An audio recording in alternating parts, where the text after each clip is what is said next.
I'm Warren Phillips, and a psychologist here in Iowa, do a wide variety of things. But today, one of the things I really wanted to spend some time with all of you is talking a little bit about kind of mindfulness and well-being. And so really the goal of today is for you.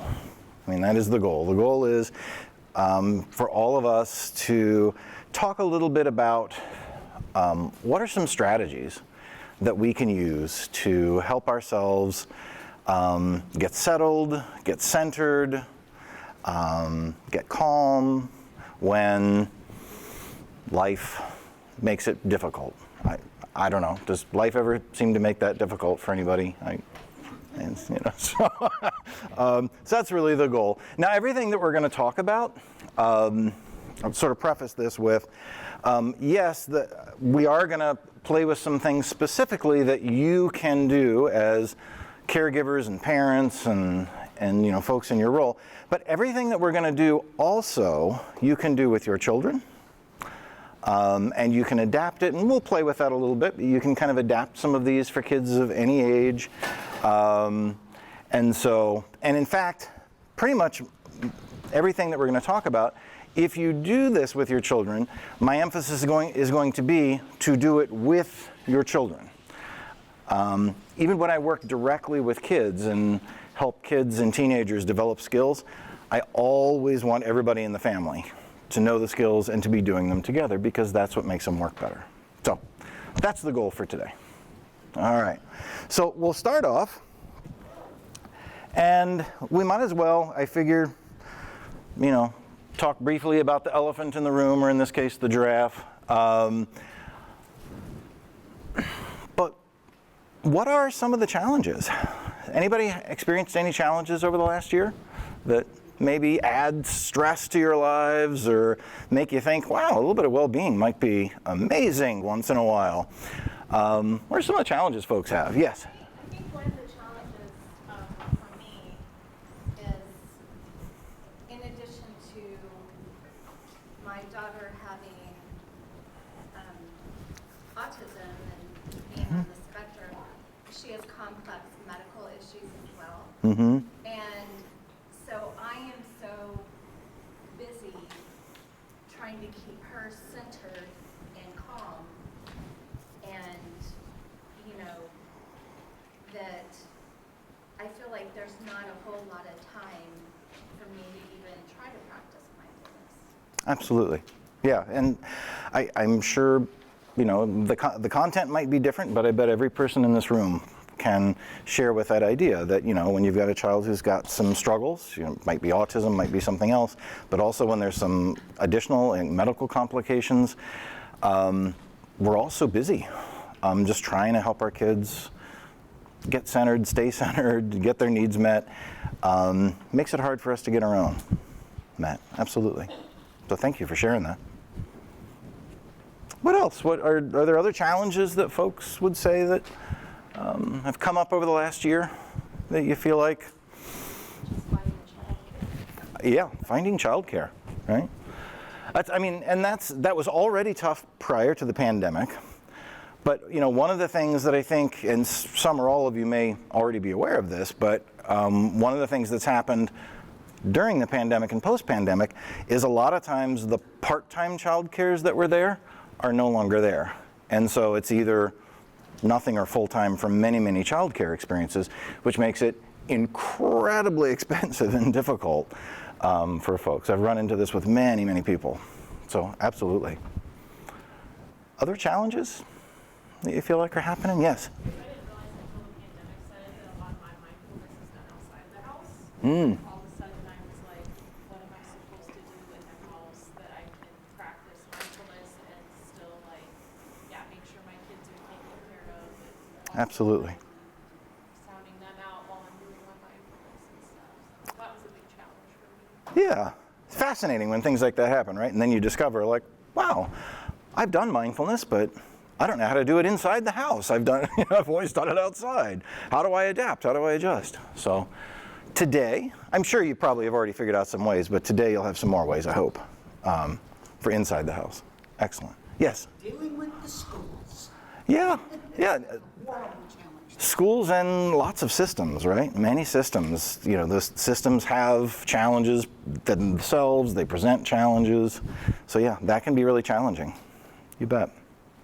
Yeah. Overcoming my own bad habits, I picked up a couple of bad habits, staying home so much, and I need to Uh-huh. get rid of them, and it's kind of hard. Yes. Yeah, the bad habits we've picked up over the pandemic, and I got one of the things that happened for me. I'm not wearing them at the moment, although I have them with me. I have readers that I wear. And because I was in the house all the time during the pandemic, I got these amazing chains, little chains for my readers, so I would never lose them. And somehow, and I had about 6 of them, somehow, over the course of a couple of years, they all broke. And now, I think because of that, I realize this is a weird bad habit, but because of that, I can't find my glasses anywhere anymore because they're not on me anymore. I saw that. I just have them in every room. Literally, I have a pair in every room of my house. Absolutely. All right, that's a good solution. So, I mean, you know, as we're hearing, as all of you are hearing, and I mean, we could probably spend the hour, which we don't have time for, but we could spend the hour on the challenges, right? Because there's so many challenges that we're experiencing. And, you know, one of the very first things that one of your classmates mentioned is kind of the key for our discussion today. And that is, I really want to encourage people to be intentional about self-care. Has everybody here flown? Like, I mean, maybe not recently, but flown in the past, like on airplanes? Everybody flown? Okay. You know how when you get on the airplane and before they take off and they give you all the instructions and, you know, like put your seatbelt on and all of those things, and they have that one little instruction that, in the case of if there's a loss of oxygen, a mask will fall. What do they always tell you to do if there's somebody with you? Right. Put yours on first. Now, the instruction there, of course, is quite literal, because if you don't put yours on first, you're going to pass out. You're going to lose consciousness, and then you're not going to be able to help the person. But it's a wonderful metaphor for parenting, caregiving, being a psychologist, regardless. Like anything where you're in sort of a caretaking, caregiving role, and you need to be there for others, means you need to be there for you. And it's hard to do. You know, I think it's tough to remember that. You know, we get so caught up in taking care of our kids, taking care of other folks. It can be hard to remember that one of the best ways we can take care of others is to take care of ourselves, and to be intentional and planful about it. Because if you're not intentional and planful about it, you know, you'll do it sporadically.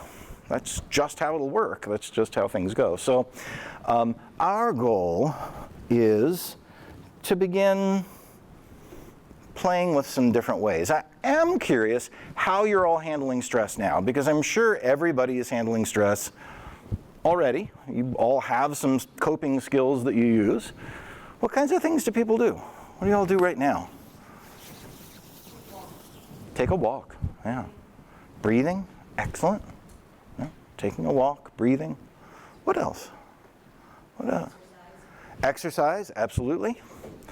So taking a walk, breathing, exercise. Journaling is wonderful. Journaling is great. So that's a really good one. What else? Others? Yes? Shutting off what's stressing, trying to shut off what stresses you up, try to shut yourself off from the world. Absolutely. That can be something that I think I would bet every single person in this room has done at times, to kind of just isolate a little bit and shut things out. You bet. Yes? More to that point, I've had to like silence some of my apps that I have, and like updating on new stuff, and I feel like I'm getting stressed out. Absolutely. Silencing apps. One of the best things you can do, honestly, around the silencing apps is to limit your social media exposure. If you can eliminate it altogether, that's really good. It's hard to do, but certainly limiting it can be helpful. Actually, there's quite a bit of research, growing research, demonstrating the significant hypervigilant effect that our social media creates in us. So yeah, I'm hearing lots of really good coping skills already. What I would like to do, and what we're going to do next, is practice some additional, maybe not different, but additional ones. I want to try some additional things. I do want to take a moment and talk a little bit about how stress and anxiety impacts us, though, and really help all of us so that we're kind of thinking about it in the same way. Help everybody really consider that the ways that we react to stress really do differ. And because they differ, we actually have to do different kinds of coping strategies, depending on how we're reacting to stress. The same coping strategy doesn't always work the same way, depending on what our reaction is. So for example, as you look up here, there's this, what's referred to as in the kind of stress and coping world, is the window of tolerance.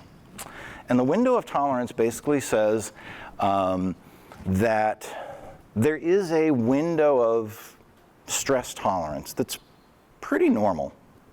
Because, of course, you will never get rid of stress. I mean, stress is just part of life. It's there. If you care about things, you will experience stress. Okay? Because that's part of what drives stress, is when we care about something, when something's important to us. So stress is really normal, and experiencing stress is really normal. But there's kind of this mid-range of experiencing stress where that's, kind of where we want to strive to be. And then there's these two different kinds of impacts, okay? When you think of our nervous system and the way our nervous system works, there's the sympathetic nervous system and the parasympathetic nervous system. The sympathetic nervous system, you will know when the sympathetic nervous system is in effect, because those are the times when you feel really agitated, okay? And the way all of this works, so I don't know if anybody has read any Dan Siegel kinds of work. Dan Siegel is a wonderful author, talks about kind of neurobiology and how it works in our everyday life. And he talks about the hand model of the brain. Okay, so I'm going to walk you through that for a second. Imagine that my arm here is the spinal cord. Okay, and so here's the spinal cord. This is how messages get transmitted back and forth. And at the base of the brain down here is our brain stem, which is a very primitive area of the brain, really important. Keeps our heartbeat going and our lungs going. And inside of our brain is also a fairly primitive area. It's the emotional brain. It's called the limbic system. And the job of the limbic system, one of its jobs, is to detect threat. And so it's always scanning, all the time. Okay? Right now, in this room, it's scanning, and it's giving you information of, are you hungry, are you thirsty, do you have to go to the restroom? It's paying attention to the tone of my voice. It's paying attention to my movements, the movements of the people next to you, and letting you know if there's any sort of threat. Okay? And over top of that is kind of the fancy part of us. That's the thinking brain, okay, our cortex. That's where we use language and where we think about things. Well, here's the thing. When we experience notable stress or chronic stress or stress that we're having trouble coping with, this limbic part, this emotional part, activates. And we temporarily flip our lid. Okay? Temporarily, for a little bit, makes it hard to think clearly. Okay? Because this part of the brain shoots out adrenaline. And oftentimes, for many of us, throws us into fight or flight, which is the sympathetic nervous system. Okay? So that fight or flight is when you're experiencing anxiety, panic, irritation, anger. You're kind of reacting like that. Or you just want to get out of the situation, run away, avoid, have nothing to do with it. It's completely, by the way, completely normal reaction. Okay, there's nothing unusual about this. This is how our brain is supposed to work. That's how it keeps us going. Okay, that's how it protects us from threat. Problem is that the emotional part of our brain, it can't tell the difference between a mountain lion and that I just got bad news. It has no idea. Treats them exactly the same. Okay, so we can flip our lid sometimes and go up into fight or flight where we're super agitated. Sometimes, for some people, based on history and things that have happened, when we flip our lid, we don't necessarily go into fight or flight. Some people drop down, and this is where you're getting a parasympathetic response. And this is where we get into freeze or fawn responses. These are the tricky ones, because these are the ones where, have you ever had a time where you're talking to your child, maybe they're distressed, they're upset, you're having a stressful conversation, you're talking to them and they're not making eye contact and they're not looking at you? Kind of seem like they're shut down? Does it ever feel like maybe they're just actively ignoring you? I'm not saying they're not sometimes, but it's also very possible that they've kind of gone into a freeze response, because that's exactly what the freeze response looks like. This sort of shut down, not talking, not looking, having a hard time coming up with words, having a hard time processing what I'm feeling. I'm kind of frozen up. Okay? It's a stress response. Sometimes some folks go into what's referred to as fawn rather than freeze. The fawn is when I'm kind of stressed out and, having this flip my lid response. The fawn is where I've learned somehow that if I can just say the right thing, I can end this. I just need to say the right thing. Okay? Maybe some of you as adults even have experienced this, where you're just like trying to say the right thing, trying to find the right thing, trying to do the right thing just to sort of stop the situation from happening. That's kind of a fawn response. Okay? It's a natural response of our brain. So here's why this is important, beyond just the curiosity of it. If you're in a fight-flight response, we need to do strategies that are called down-regulating. We need to do things to settle us down, to bring us back into the window of tolerance. But if I'm in the freeze-fawn, we actually don't want to do down-regulating strategies. Probably nothing horrible will happen if we do, but it just won't be very effective. What we want to do is we want to do something called upregulating. We want to do things, and it can be even little things, but we want to do things to sort of bring us back up into this window of tolerance so that the thinking brain comes back online and we can think through and problem solve. So, with all of that said, I want to spend some time now with all of you doing some down-regulating, doing some up-regulating. We're going to try some different kinds of things. Folks willing to try some stuff, actually do some things here today? Okay? Because I'm not going to just talk at you. I know I have been here for a few minutes, but I'm about done with that. All right, wonderful. There's three kinds of down-regulating that I want us to take a few minutes and practice and play with and think about. One is, I heard somebody say breathing, deep breathing. So one is deep breathing. Ways of when I'm in a fight or flight kind of state. So when I'm feeling agitated, when I just want to get out of the situation, I just want to escape. I'm angry, I'm argumentative, I'm irritable. At those moments, if you're experiencing that or your kids are experiencing that, those moments are probably not the best time to try to problem solve right at that moment. Okay? I mean, you can try, it's probably just not going to be as effective. So what we need to do is down-regulate, get into that window of tolerance, then it's going to be effective. How many people here, when you're agitated, work really hard to try to think your way out of it? Anybody here try to do that? Right. It's pretty common. I promise you, if you downregulate first, it'll work better. Guaranteed. So let's try a little bit of downregulating. One of the first things I want to play with is deep breathing. Okay? Now there's lots of ways to do deep breathing. They all work pretty well, actually. There's only one thing that's really important. We're going to practice one of them, but there's one thing that's really important with deep breathing methods, and that is that you breathe correctly. So I want to show you what I mean. When you're doing deep breathing, you want to do what's called breathing from your diaphragm.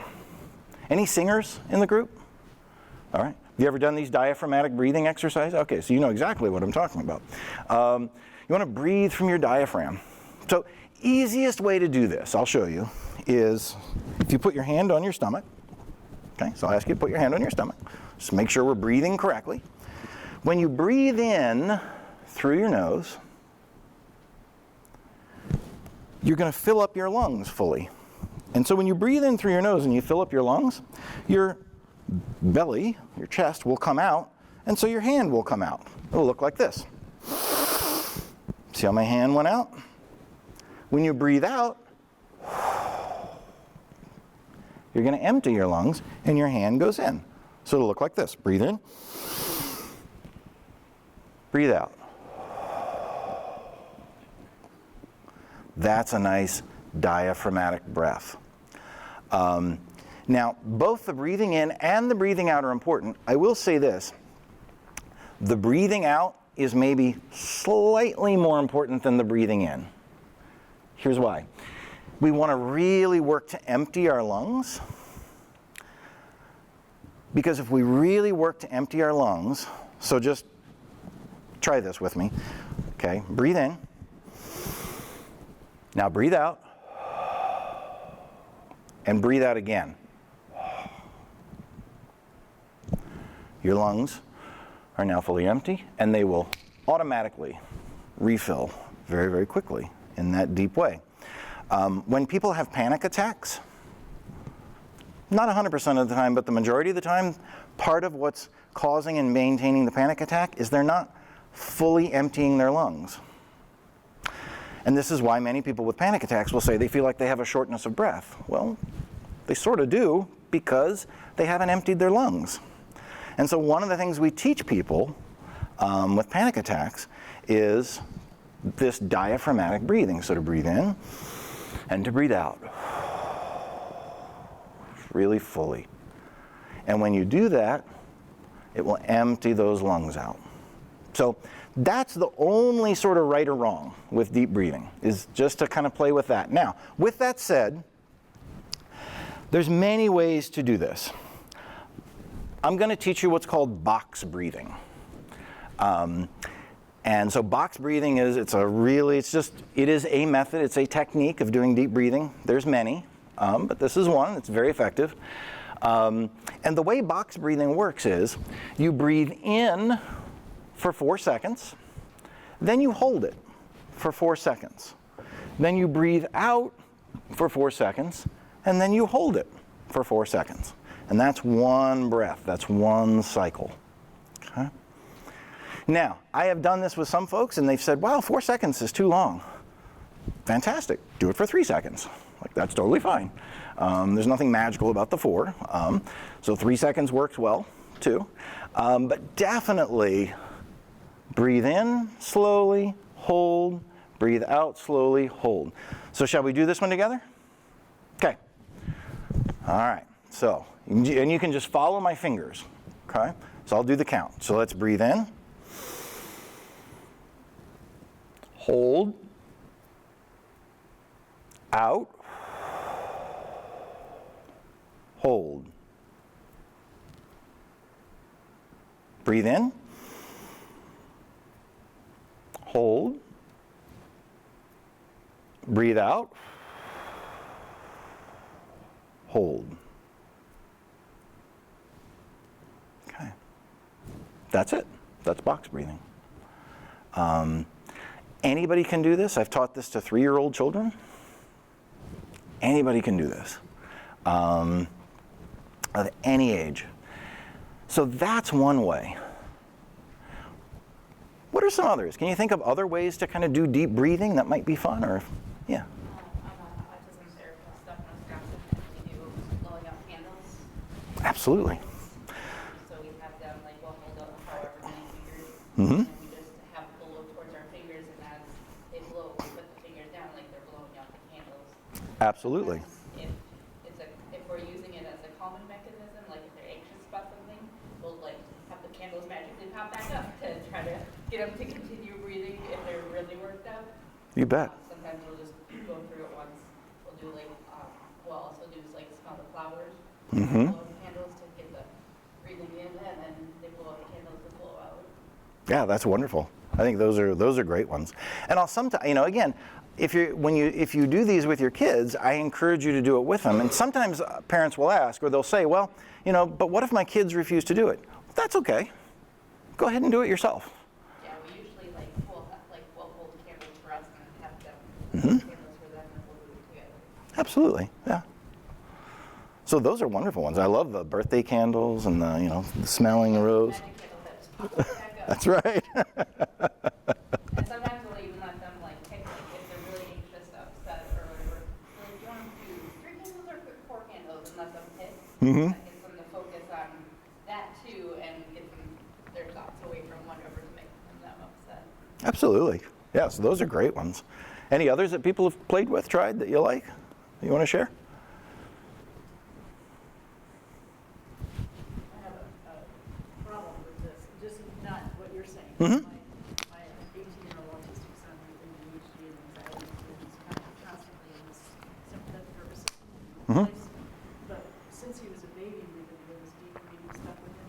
But now he's 18, and so when he's up here, Mhm. and I, suggest take a breath or model from screams instead. Mm-hmm. So I don't know if you have a suggestion for how to get him back to where he was when he was little, like he could actually take a deep breath and calm him down. There's a variety of ways to play with this. One thing, and I don't know if your child likes to sing, singing actually will do pretty close to a similar thing. Because with singing, you're taking deep breaths, you're breathing them out. It's usually over a longer period of time. So singing actually is a great way. I sing all the time, much to the great discomfort and chagrin of my wife and all of my my kids. But singing can be great. The other one that's fun, and again, kind of depending on where age and developmental level and things where kids are, the other one that can be fun sometimes is to take straws and a cotton ball and kind of be on either side of a table and blow the cotton ball back and forth towards one another with straws. That's kind of another sort of a way to make it fun, but to do deep breathing. So those, I think we've got some really cool ideas. Excellent, yeah, okay. So deep breathing is one thing, and it's something you can do, of course, anywhere you are. It doesn't take long. The other one that can be really helpful is grounding. Now grounding is slightly different because with grounding, the purpose of it is to just get back to the present, to get back to where we are. Grounding may or may not be relaxing. Deep breathing usually will have sort of a relaxing effect. Grounding may not, but that's, if it does, that's great, but it may not, and that's fine, because the purpose of grounding is to just get back to the present. It's kind of where we are. Most of us, both kids, teens, and adults do this more, but how many of you would say that you are time travelers? Any time travelers here? Okay. Anybody here spend a lot of time thinking about things in the past? Worrying about things in the future? You're time traveling. We all time travel. And of course, The problem with time traveling is the past is gone, so there's really nothing you can do about it. The future hasn't come. You can influence it. But the present is where we exist. And it tends to be a really difficult place to be, even though this is where we are all the time. So the antidote to time traveling is grounding. Okay? It's one of the antidotes. So this is a really quick, easy way to kind of do some grounding. It's the 5, 4, 3, 2, 1 method. So naming 5 things you can see, 4 things you can feel, 3 things you can hear, 2 things you can smell, and 1 thing you can taste. So, let me ask all of you, take a moment, just kind of sit comfortably where you are, and I'd like you to just look around the room and maybe just in a very low voice or inside your mind, either one's fine. I'd like you to look around the room and just say it. Name 5 things that you see. So just take a moment.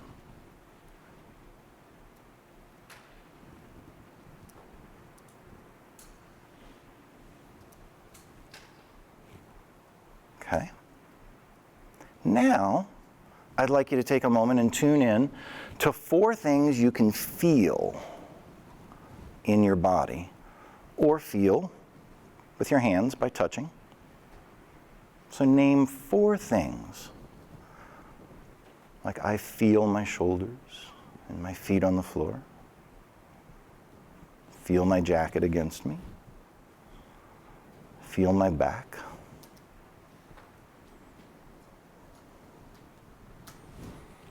Three things you can hear. Let's see if we can hear inside or outside the room. Really see if you can find 3 things you can hear.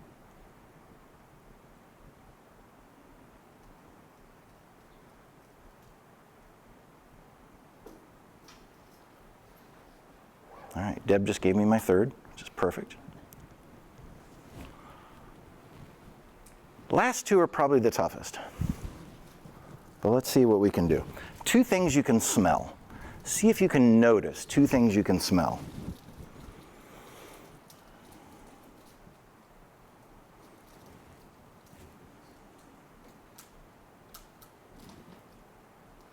My wife is really good at this, the 2 things you can smell. I never smell anything, but. And now 1 thing you can taste. Might be something you just drank, remnants of your lunch. Just name it if you can.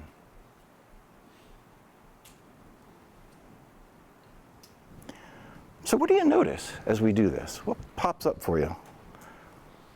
Either with the breathing or this. What's that? How good it would be, yeah. Mm-hmm. Yeah, how useful it could be for kids in classrooms. I've had teachers who start, the morning and the afternoon by doing this, just to kind of get back. Mm-hmm. Absolutely. Kind of do it at the beginning of each class.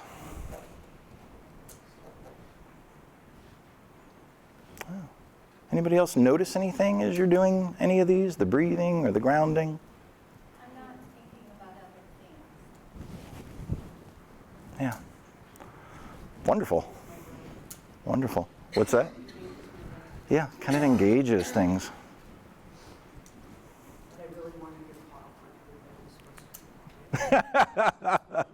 But you would have given people something to hear. See? You would have been helpful. Wonderful. Please do. Actually, my son had just made this observation. I was asking him about doing it. Something I never thought about, but thinking about the kids in the classroom and having them do it. Initially, I thought that would be good. I was like, that makes sense, and that's what got me. But he said for him, it's overstimulating. Could be too much. Mm-hmm. Yeah, Absolutely. Because of, some sensory things. So Mm-hmm. for some kids, that might be maybe just a little bit too much because they're already hearing everything anyways. Right. So all those little things that we don't have to necessarily, things that we have to calm ourselves down to hear, they hear all the time. Mm-hmm. So something to keep in mind.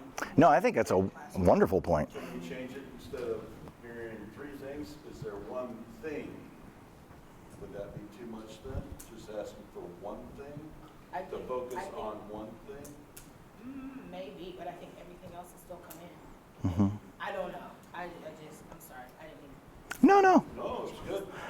No, I think it's actually a wonderful point because, and again, that's kind of why I think we really need to be thinking about all the variations on these things that we can do. Because, yes, we're playing with a few things. For some people, that's not going to work well. So it may make more sense. Let's say maybe a class is doing the grounding. It might make more sense for one person to take that moment and do a little bit of writing or journaling. Like to just focus their concentration on one thing.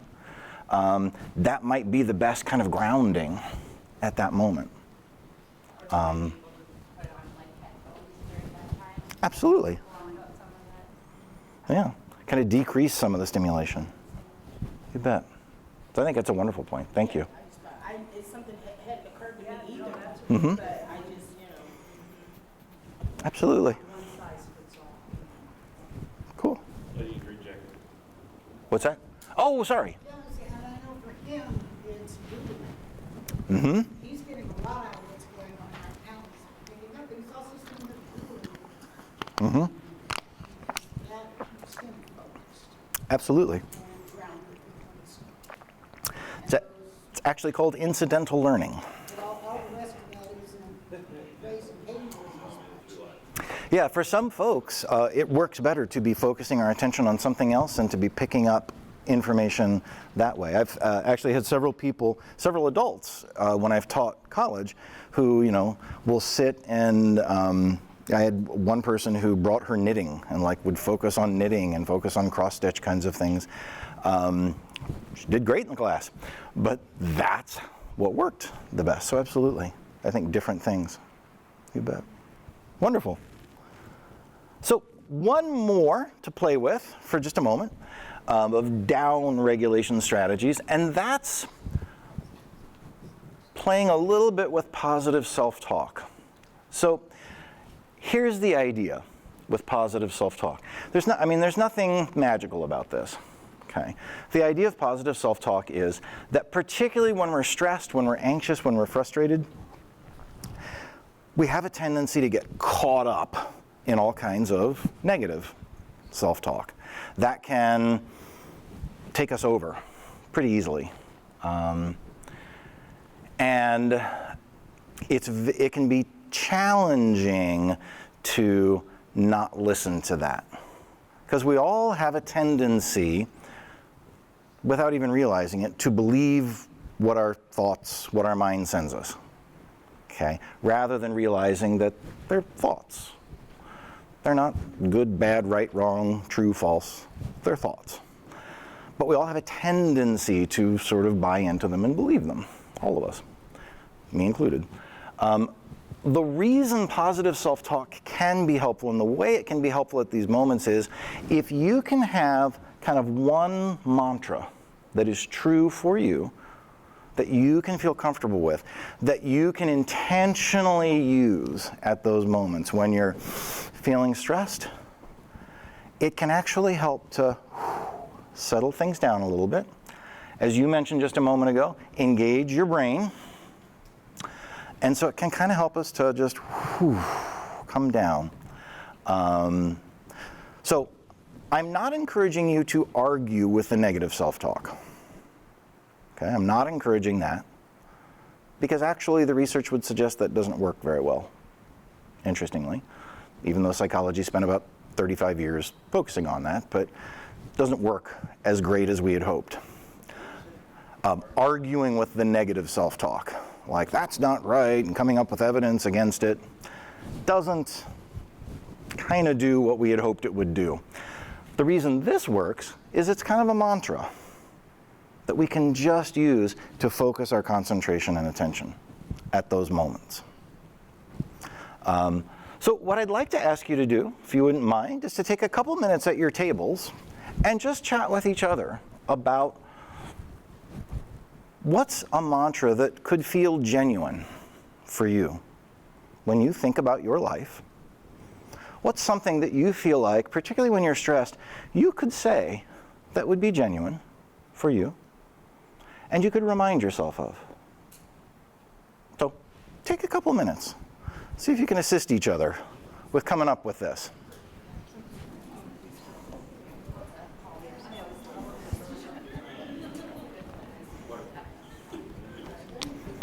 I'll tell you what mine is, okay, if it's helpful. Mine is, I'm going to be fine, regardless. That's mine. I don't know why that's helpful, but it's helpful. So that's mine. So see if you can come up with yours. Give you a couple minutes.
Did you come up with a really good one? All right.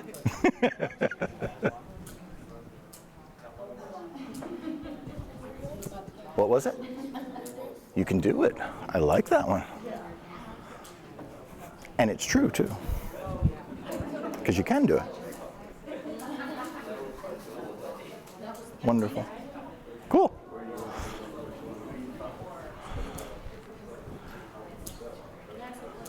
Oh, yes, please.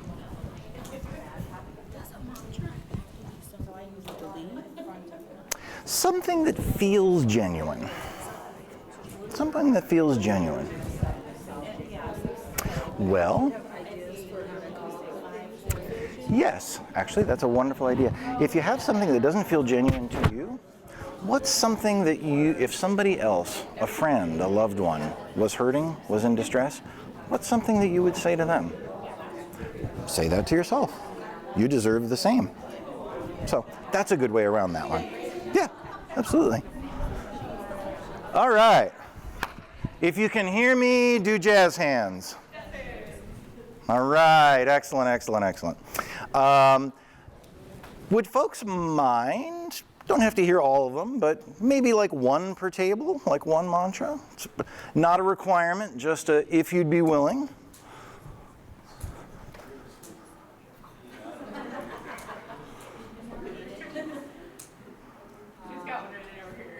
You got an amazing one over here. Would you mind sharing? Is that okay? Okay. I don't know if you heard this, but she said, you can do this. Yes, I love that. It's a wonderful one. Fantastic. So, yeah, you can do it. You got it. It's a good movie. Any others? My friend and I always say, we got this. We're training for a half marathon right now, and before we start, we fist bump each other and say, we got this. We got this, all right. Or you can change it to, I got this. Mm-hmm. That's amazing. I love that. And congratulations on training for the half marathon. That's pretty cool. Any others? Again, not a necessity, but if you want to share. It's a really good one, isn't it? Is it okay if I share your question? Yeah, because it's a wonderful question. Question was, what if you're just really, really having a hard time coming up with something that feels genuine for yourself? Because that could happen, right? And so here's my suggestion. If that's the case, and that actually is the case for a fair number of us, at least at times. If that's the case, what I would encourage you to do is to think about, instead, somebody that you love, somebody that you care about, a friend, a family member. What if they were hurting? What if they were in distress? What would you say to them? Yeah. Let it go. There you go. So what would you say to them? You can say the same thing to yourself. That can be yours. Wonderful. Yeah, let it go. You bet. The beauty is there's no right or wrong to this because it really is what works for you, what feels right for you. So thank you for doing that, and thank you for sharing. So thank you for sharing. All right. So bunch of down regulation stuff we've been playing with. Now I want to take the kind of the last 10 minutes or so, 5 minutes. I want to upregulate. Yep. So we got 10 minutes. So let's upregulate. So here's how we're going to upregulate. This is, remember, when we've kind of gone into that freeze or fawn. One thing we can do, and I've heard several people say versions of this at those moments, is exercise. We have quite a bit of evidence that suggests even 20 minutes of activity, and it doesn't have to be wild activity, 20 minutes of activity is enough to kind of have that psychological, emotional, positive response. If you want to know, because sometimes people will say, well, how do I know, like, how do I know what the level is? Well, imagine that you can see your bus that you're trying to catch, and it's about a block away, and you're trying to get to it. How would you walk to get to it? Not run, but how would you walk? That's what we're talking about. That's the level. Kind of just brisk, right? Doesn't have to be, some people are going to do marathons, right? Some folks are going to do that. You don't have to do a marathon. It's cool, though. But kind of that brisk walk, that's sort of the level. And there's tons of things that people can do that can be fun. What are people's favorite exercises? I know I heard a couple of folks talk about it. Favorite things that you like to do to exercise? Yeah, biking, it's great. Walking, yeah. Oh, water aerobics, water Zumba, absolutely. Any others? Swimming, yeah, kickboxing. Yeah, kickboxing's great.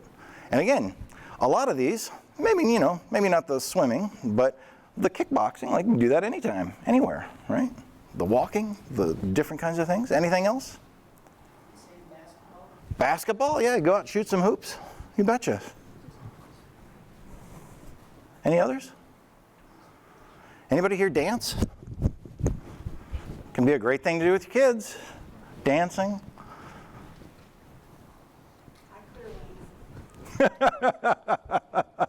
What's that? Clear land. Clear land.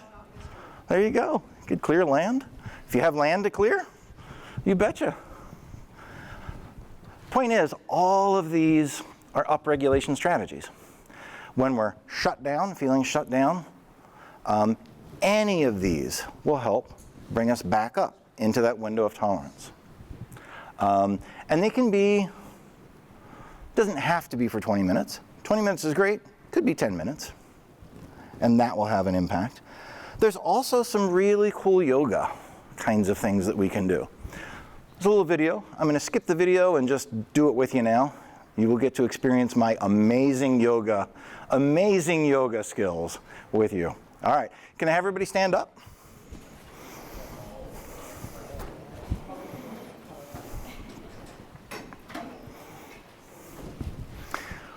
We're going to do 2 yoga things. These are my 2 favorite yoga movements, not really poses, movements. And from a yoga perspective, these are probably two of the most effective ways to upregulate. And the beauty is you can do them anywhere. So here's the first one. It's called the breath of joy. Okay? So the breath of joy, I'll show you, and then we'll do it. Breath of joy is, and we're going to breathe in each time we do it, each time we move. So there's three movements for the inhale, for the breath of joy. So there's this one, and then this one, and then this one, and then like that. And you might even drop things. It's so exciting. Okay, so you're going to breathe in, arms up, arms back, breathe in, arms up, breathe out, down. Okay, practice it one more time, then we're going to actually do it. Okay, so breathe in, breathe in, breathe in, and out. All right, now we're going to do it for real. Okay, everybody ready? Okay, so here we go. Breathe in, in, and out. One more time. In, and out.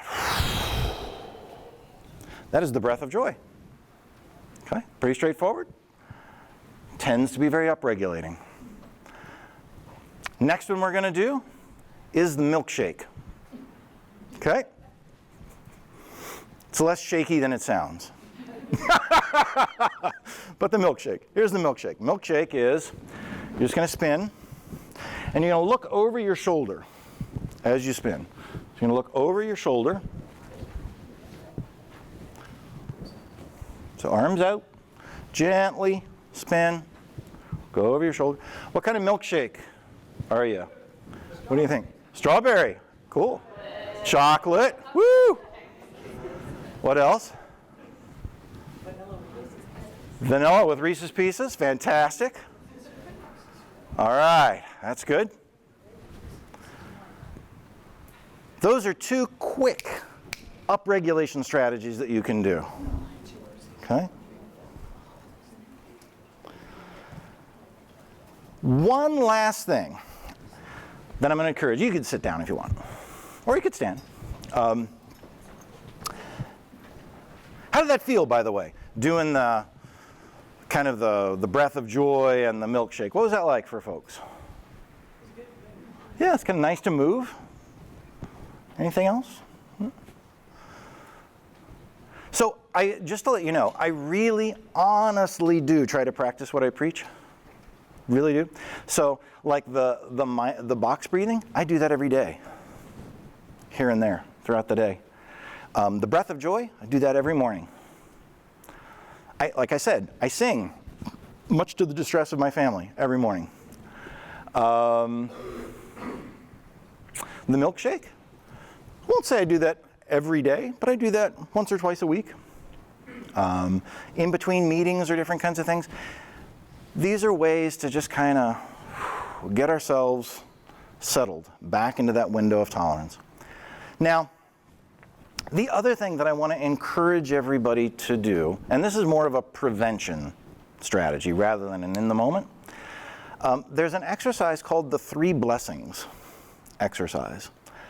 This was put together by a psychologist by the name of Martin Seligman. And Martin Seligman, he's the founder of positive psychology, sort of well-being psychology. And what Seligman found was that when we do the 3 blessings exercise each night, it is one of the most effective treatments for depression, actually. And if you combine it with therapy, and if you combine it with exercise, we see a more dramatic improvement in depressed mood. So the 3 blessings exercise, here's how you do it. And I'm going to encourage you, start tonight. Each night, before you go to bed, and it is important to do it before you go to bed, just take maybe 10 minutes. And I encourage you to write down 3 things from the day that are kind of the high points. They don't have to be amazing things, but 3 positives from the day. They could be little positives. Might be, I really enjoyed that milkshake that I drank. Might be, had a really nice conversation with a friend. Okay, could be big things, but they might be small, but 3 things. And then next to each of the 3 things that you write down why you think it happened. So 3 positives, and why did it happen?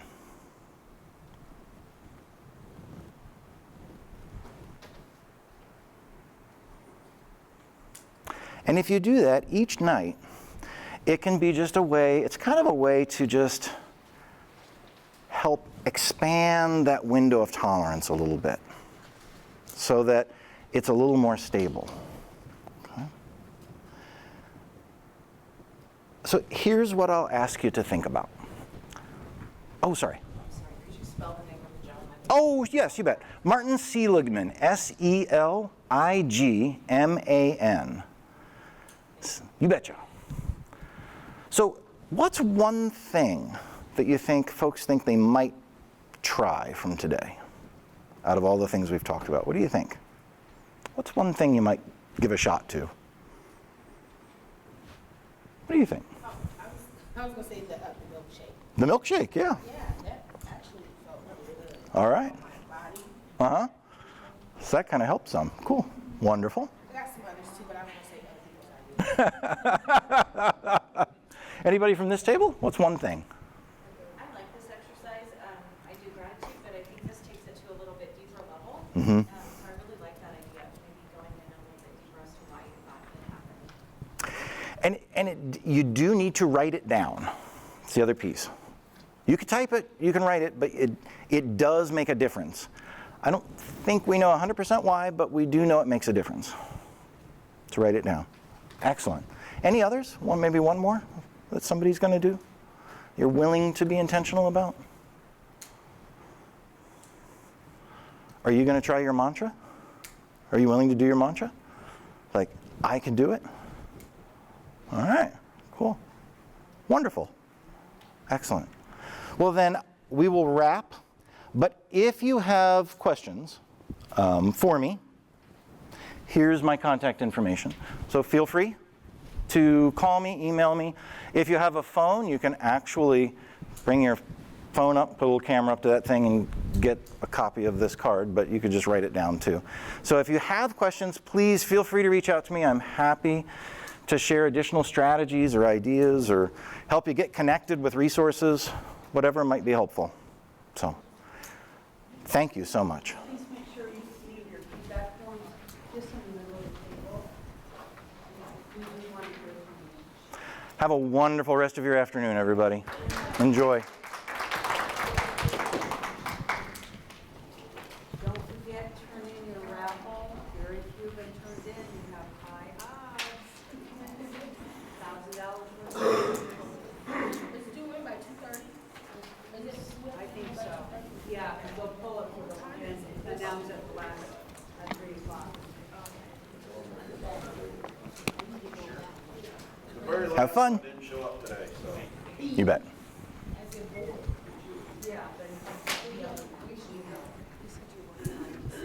Yeah. Mm-hmm. I teach at United. I teach for Okay. do visits, classroom visits. Oh, yeah, I'd be happy to. Because like right now, you live this, it's May. Mm-hmm. Everybody's like, Yes. I'd like to clarify that it's just the kids, but that's not a true statement. You know what everybody's like in May.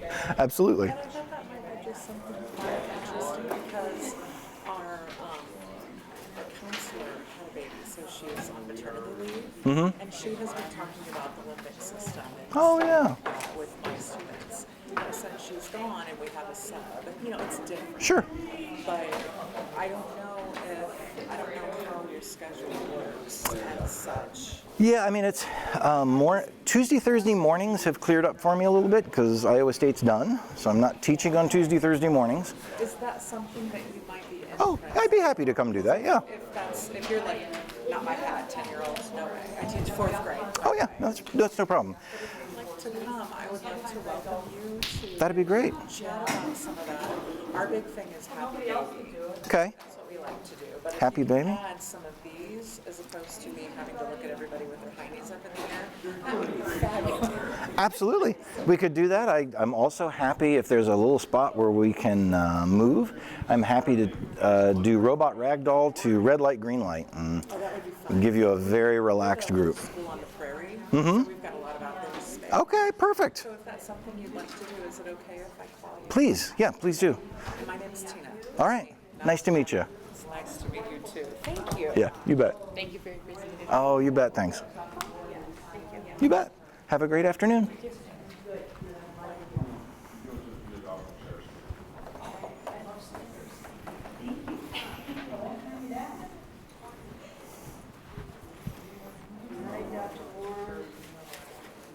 You were a hit, sir. Wonderful. Well, thanks for having me out. It's always fun. I like doing these. Told you it's because, well, we paid to bring you the EFR. You all contributed. And I'm like, he's a good one. Bring him on. I'm glad. You probably didn't. Absolutely. And you just contact me. We'll do it. Thank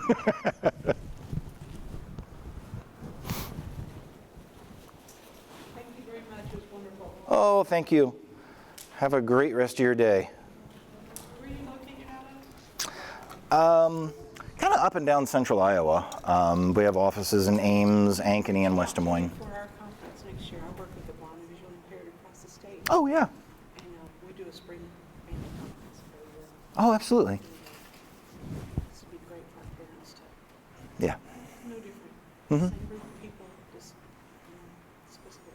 Yep. Just let me know. I'd be happy to. Thank you so much. All right. Take care. You too.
Okay. Do you want me to introduce you or do you want to introduce yourself? You could go ahead and introduce me, that's fine. That'll give me kind of a, I left my phone up here to, I'll leave these with you though as someone walks in. I can give one to her. Okay, can you hear me okay, or is that? Okay, perfect. Thank you.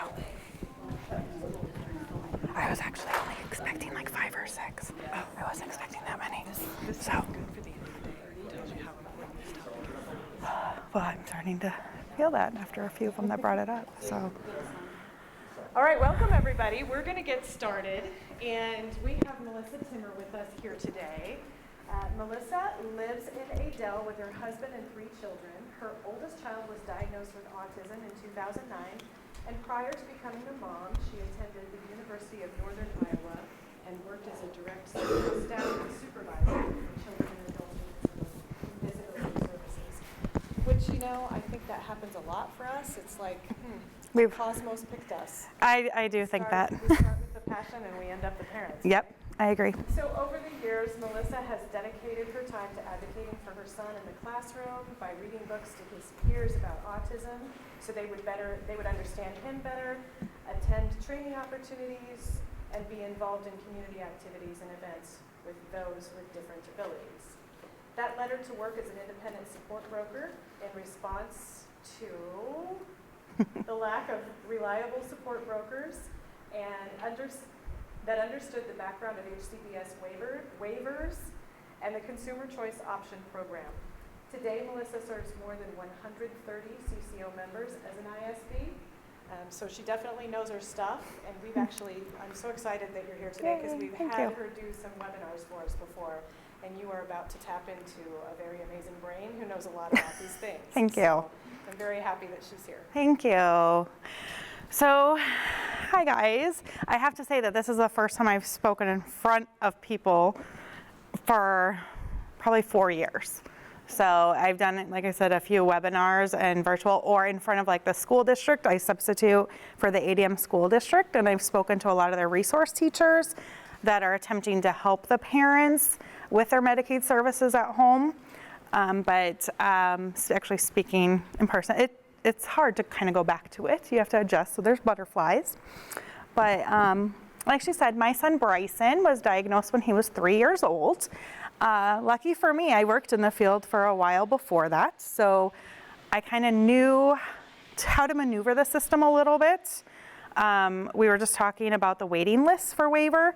At that time, the waiver he qualified for, there was no waiting list, so we were so lucky. We were able to jump right on and get services. In the beginning, the first couple years, we used traditional services, and that's because I worked for traditional agencies. We had been moving around for my husband. He works for Fairway, and as a lot of people, if you know anything about Fairway stores in the management program, you move. So we started doing that for a while, and we're now settled in Adel. But after a couple years, CCO was brought to our attention. It was a new program at that time, and I felt comfortable enough that I knew enough about traditional agencies and other agencies that all the programs that I could do this. Like, I can oversee his services myself with the help of the case manager. And we have not gone back. It's been over 10 years. A few years ago, well, actually, it was probably 5 or 6 years ago when I was first approached about being an independent support broker with CCO, which we'll go into what that is in case you don't know. And at the time I said no. I just had a lot on my plate. We had a surprise third child, as it's actually very common, I hear.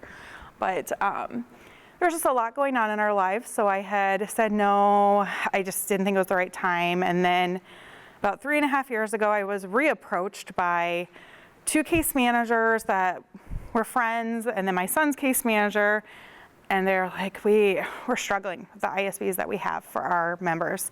Like, their budgets are out of whack, their employees aren't getting paid. We need people that are reliable and that understand the terminology, the background, the waivers. And so I was like, okay, I'll jump in. So I'll take a caseload of like 30, no big deal. I can do this as like a couple hours a week. Okay, well then I'll take a caseload of 50. Then I'll go on. And then last year, some of you might hear, there was a big jump in, well, not a big jump, but a rate increase. And there was a lot of work that had to go into the CCO program for the ISBs. And that's when we found some ISBs that weren't probably the best fit for their job. So there were another time where a lot of employees weren't getting paid again. Parents were getting frustrated, and that's when I told case managers, I'm not even gonna put a number on it anymore, because if I don't say yes to taking them, who are they gonna end up with? And I just felt confident enough in myself, I'll make it work. Yes, I have 2 other jobs and 3 kids and a life, but we make it work. And I'm very upfront with my members. They all know I have a busy life, but I have amazing members and parents, I have to say. And you'll see, I have some quotes from them because I got them involved in this presentation. They were all about giving me feedback, but I'm currently at 135 members right now. And yes, I do know them all, not always in person because I haven't met them all, but I know individual stuff about each of them, and I'm proud of that. So I make sure that I know them personally, their parents. A name doesn't pop up on my phone and I don't say, who is that? I know it. So, all right, so let's jump in. CCO. So CCO versus a traditional agency. You know, traditional agencies, we've all kind of heard, are having problems with keeping staff, having turnovers. Well, why not take control and have you be the employer, correct? So CCO is a Medicaid program for anybody that's on HCBS waivers. So you, as the member, the member would be the consumer. So whether the child that is receiving the service or the adult that's receiving the service, and then their guardian, they would be the ones to choose their own employees. They will have more flexibility, control over their Medicaid dollars that are assigned to them.